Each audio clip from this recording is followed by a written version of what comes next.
training, desire, naglalagablab, nag-uumapaw na desire para mahango tayo sa kahirapan. Dapat yung matindi yung desire training mo.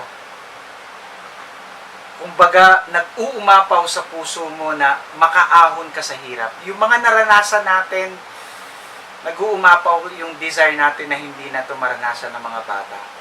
Hindi na ito maranasan ng mga apo natin. Alam na natin yun eh.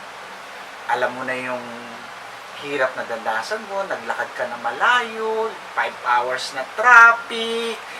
Yun yung mga desire na dapat nagpapatibay sa'yo. Yung kulang ka sa pera, wala kang pambili ng gamot, wala kang maibigay sa anak mo, sa asawa mo. Yun yung desire na gusto kong makita, lumabas sa puso mo kung bakit natin dapat gawin ang Global Interworld. Dapat yung desire natin naglalagablab, nag-uumapaw na mahango tayo sa kahirapan at maging pagpapala tayo sa marami. Okay? Iba rin yun.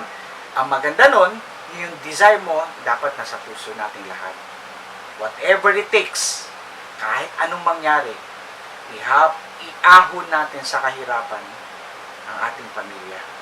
Magtulungan tayo at tutulungan ka namin. Salamat sa iyo, kapatid.